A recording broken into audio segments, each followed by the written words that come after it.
What's good mga pare? Joshon Point here. So nandito tayo ngayon sa La Union na naman, no? Kada birthday natin madalas tayo dito, no? Nakakasawa na nga eh. So pero naiba kami ng pinagbukan ng hotel. So nandito tayo ngayon sa Hakuna, di ba? Hakuna.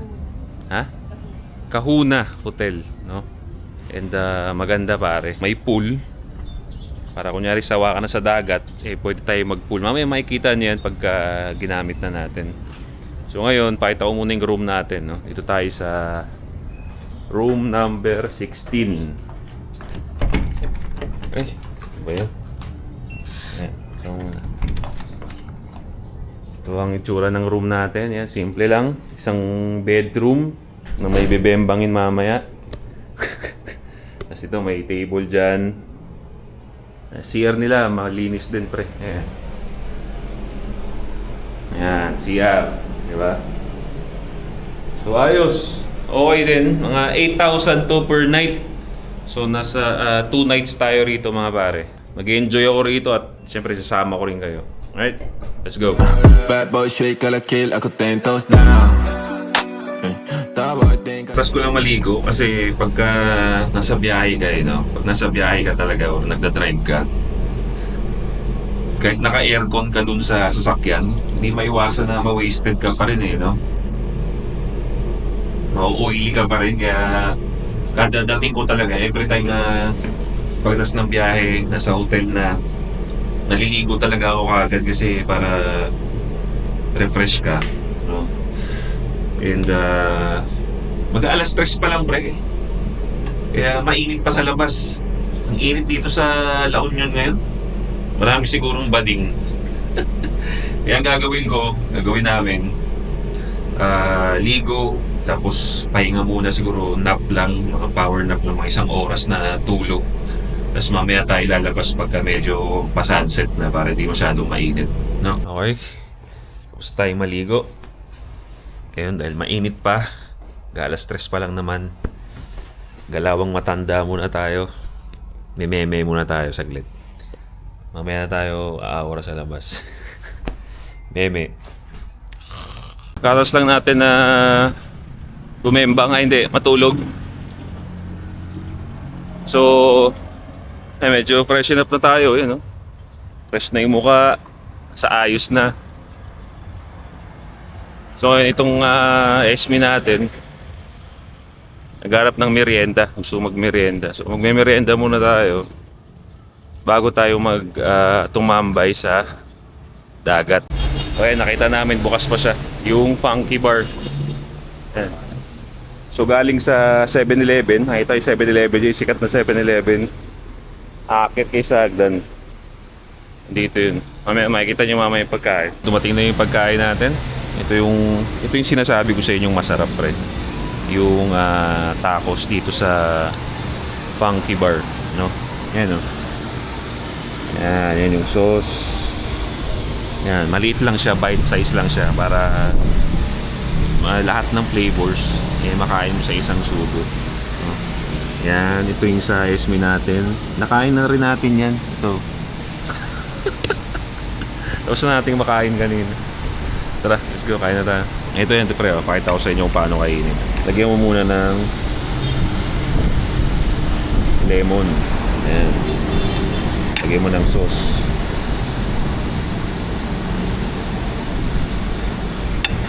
Tapos lagyan mo ng konting, ano ba to? Hindi ko alam pangalan yun. Kaagatin mo pre.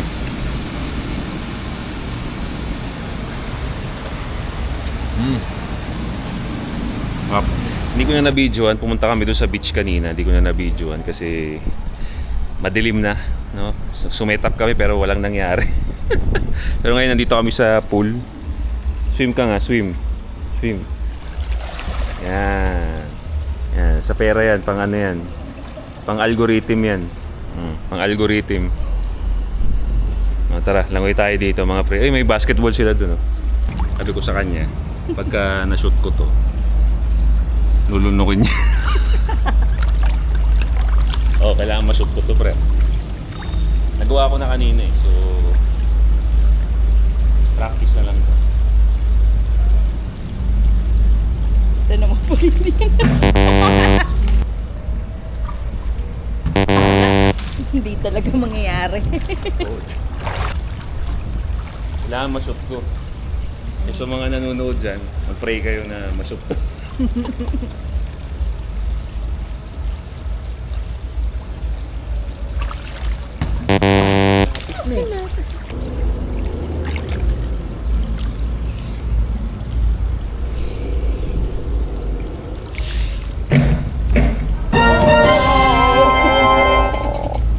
Alam mo na, magbo-Boston cream ka, ma'am. Magbo-Boston cream.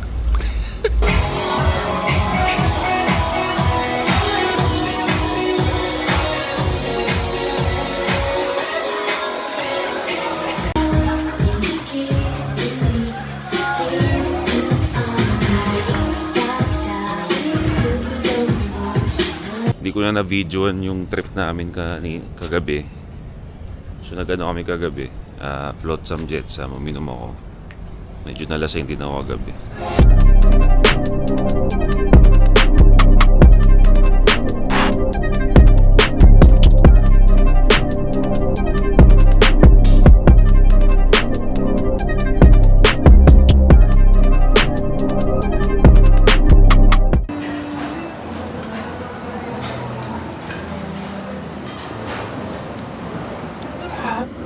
Tigas talaga pare. Gising ka ng umaga, tunog ng waves yung maririnig mo. Then magkakape ka pa. Life is good.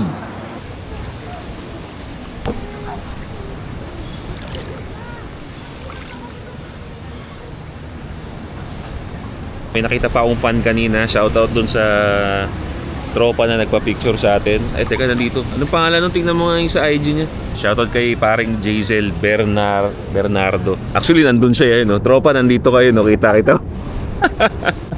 Nagpa-picture siya sa akin, pre, kasi nandun ako. Lumapit siya. Sabi niya, Boss Diyos, nanonood ako ng ASP. Malaking tulong yung ASP sa pang-araw-araw kong buhay. Habang bumabiyaya ako, kayo pinapakinggan ko. So, na-appreciate ko yung mga ganyan, pare. So, kunyari, makita nyo kami sa daan. Ako si 8, si Sadaw. Huwag kayo magkatubili na lumapit, magpa-picture. Pare, sobrang approachable namin, mukha lang hindi. Pero game kami sa mga ganyan, usap, konting chit-chat, di ba? Okay kami dyan. Isa sa mga gusto ko talagang pag-usapan ngayon, pare, is yung mga bagay na pinagsisisihan ko.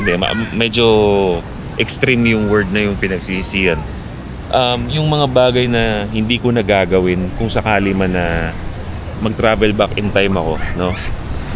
Na mas gaganda pa sana yung buhay ko ngayon. Okay ang buhay ko ngayon, pero sa tingin ko mas maganda lang yung solid lang, no? Kung ito yung mga ginawa ko noon, na baka makatulong sa inyo, no? Number one na isa sa mga bagay na sana nag-focus ako noon nung bata ako, when I was young, is kung naghanap sana ako ng passion, right? Na mag-earn ako ng more pera. No, ano ibig sabihin ko diyan, pare? Kasi kung kilala niyo ako, no, solid JOP kayo, alam niyo na isa sa mga passion ko noon, no, talaga nag-focus ako on my younger days was pagsasayaw, no. I have nothing against dance community, pero sa real talk lang talaga, wala siyang pera, pre. Pero syempre, marami pa rin ako nakuha doon. Marami akong lesson na nakuha sa pagsasayaw ko, like discipline, communication skills. Marami ako natutunan sa pagsasayaw ko, no? Leadership, di ako nakuha yan. Pero in terms of monetary, pare, wala. Kumbaga, mas marami akong nilabas na pera noon sa pagsasayaw kaysa sa na-earn ko. May mga natutunan pa rin ako doon. Pero kung mas maganda sana, no? Mas maganda sana kung napagkakitaan ko siya ng husto or naghanap ako ng iba na mas pinag-focusan ko na mas kumita sana ako ngayon, no?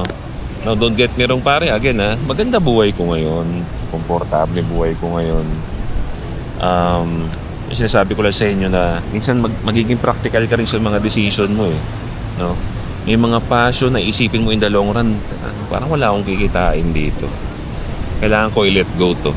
Lalo pa nasa estado ka ng buhay na hirap ka, monetary, di ba? Tapos ang swerte ko lang nun, yung pagsasayaw ko kasi, okay naman kasi yung estado ng buhay ng family ko nun, no? nagtatrabaho yung airpot ko, yung airmat ko nasa ibang bansa. So kumbaga kahit gagawa-gawa ako ng bagay dyan na wala akong kinikita, kumbaga pure happiness lang, pure emotions lang, okay lang. Kasi at the end of the day, meron akong safety net, mga parents ko nga. Pero kung isa kang lalaki na tao na wala ka namang safety net, tapos inuuna mo yung passion na pinufulfill niya lang yung emotions mo, di ba? Parang, yeah, isipin mo kung in the surface level, parang isipin mo, okay lang naman, di ba? Hindi naman lahat kailangan ng pera eh. Pero kasi, paano nga kung wala ka namang safety net, di ba? Ikaw lang inaasahan ng pamilya mo, or sarili mo lang inaasahan mo. Hindi pwedeng puro passion na for emotions lang. Kasi yun yung naibigay sa akin ng pagsasayaw, na passion siya for emotions, kasi masaya ako sa pagsasayaw. Yun yung pang-depensa ko lagi sa pagsasayaw. Sabi ko noon, hindi, masaya ako rito eh. Dito ako masaya eh. Diba? Pero wala akong kinikita noon, pre. Alam mo ba? Magpo-practice kami for 3 months, di ba? Gagawa kami ng routine for 3 months. Oh. Para sa contest na ang kikitain lang namin is 10K. 10K grand prize na yun. Tapos 50-50 pa yun. Siyempre, di naman sure na mananalo ko. Paghahatian pa ng 12 na tao yung 10K. Eh kung nag-focus na lang ako sa trading noon nung bata ako, hindi siya exciting, pero in the long run, kung nagtitrade ka na at the early stage, paldo, mas paldo, di ba? Hindi ka man kikita no, pero yung nagamay mo na yung market na yun, mas okay. Yun sana yung mga path na tinako sana noon at naiwasan ko, na baka ma-realize nyo rin. Pick a passion that maybe that can earn you monetary or will help you in the long run, kaysa sa passion dahil napufulfill niya lang yung emotions mo. Merienda time, pare. Merienda time tayo. Ito merienda natin, fries, grilled cheese, tapos coffee. So ang ginawa namin diskarte, since nag-breakfast tayo kanina, di ba? Hindi na kami nag-lunch. Diretso merienda na tayo. So para walang kanin.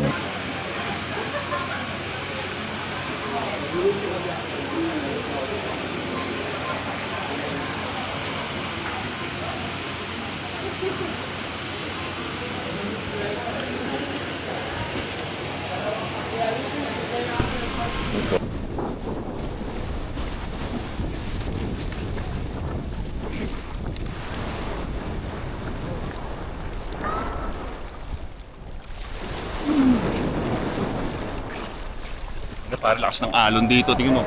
Salubungin natin yung malaki na yan. Ayan o. Kita mo yan. Yung gago, malaki. Ayan o. Ay, gago.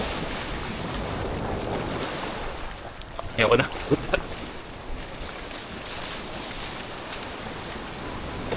Habang natambay tayo rito sa beach, no? Ilalapit ko yung mic ha. Bahala na kung maingay kasi puro alon dito eh, no? Siguro isa pa sa mga pwede kong, again, itong video na to is about mga pwede ko sanang nabago sa mga past kong ginagawa noon, no? So isa pa, pare, isa to sa mga biggest lesson ko rito sa social media journey ko. Siguro sa mga solid JOP dyan, alam na tong ikukwento ko, no? Isa to sa mga pinaka biggest mistake na nagawa ko sa social media ko, no? Ang kumalaban ng tao na hindi naman ako kinakalaban. Alam nyo na, may pasok na sa isip ninyo kung anong pangyayari yung ibig ko sabihin, di ba? Minsan kasi may mga away yung tropa natin na sometimes hindi mo kailangan makisali. Unang-una, hindi naman ikaw yung binangga, sila naman. At pag ikaw ang bumangga, no, dahil pinagtatanggol mo yung tropa mo eh. Pag ikaw ang bumangga, nang hindi naman ikaw ang initira at ikaw ang binalikan, nakasigurado ka ba na yung tropa na pinagtanggol mo eh, ibabalik yung energy na ibinigay mo sa pagtatanggol sa kanya? I learned it pare the hard way. No? Hindi lang to applicable sa social media, kundi sa totoong buhay. Minsan may mga laban yung tropa mo na minsan hindi kailangan sumali. Minsan kailangan mo sabihin sa tropa mo na malit na bagay lang yan pre. Malit na bagay lang yan pre. Huwag mo na lang pansinin yan para tayong bata dyan. Eh wala. Nagpadala ako sa emosyon ko. Bumanat ako. Nagmukha akong tanga. Diba? Ay na kung ibabalik ko lang sana yung panahon na yon, hindi ko gagawin yun, pre. Hindi si Joshon Point yun. Kumbaga kasi wala tropa ko eh. Di ba? So isa yun sa mga lesson na baka mga lesson na natutunan ko sa buhay na baka makatulong din sa inyo. Kumbaga insecurity lang siya nung tropa ko. Pero dahil nasa isang grupo kami, sumali ako sa insecurities niya kahit hindi naman ako yung kaaway. Sobrang wrong move talaga nung hype na yun. But hindi ko na ulit gagawin yun, pre. Hindi ko na ulit gagawin yung sinasabi ko sa inyo. Isa yun sa mga aminado ako na nagpapangit ng image ko sa internet, pare. Sa totoo lang. Cringe. Sobrang cringe isipin.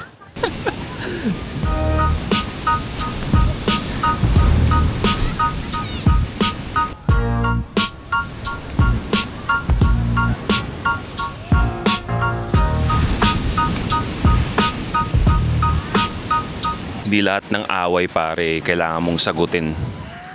May mga away na pag hindi ka sumagot, parang ikaw pa yung magmumukhang panalo, mas mukhang matalino. Just have to analyze kung justified ba. Justified bang sumali rito? Justified ba akong sumagot o hindi?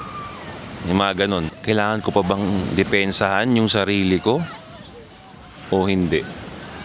No? Maaga pa lang malaman nyo na to pare kasi pag ikaw yung tao na you find pleasure sa pagsasagot sa mga taong hindi naman kailangan sagutin, if you find pleasure sa engaging sa mga baritaktakan, I think sa una it will benefit you, no? Pero in the long run hindi maganda yun. May tama yun sa utak mo, parang nag-accumulate ng hindi magandang experience, ng negative energy, no? Kaya mapapansin ninyo pare kung ano yung galaw ko sa social media. Sakto lang, no? Hindi ako masyadong sumasabay sa mga trending issue. Kung ano lang yung gusto ko. At in terms of making money, nakaka-make money naman ako. But at the same time, I have my peace. Di ba?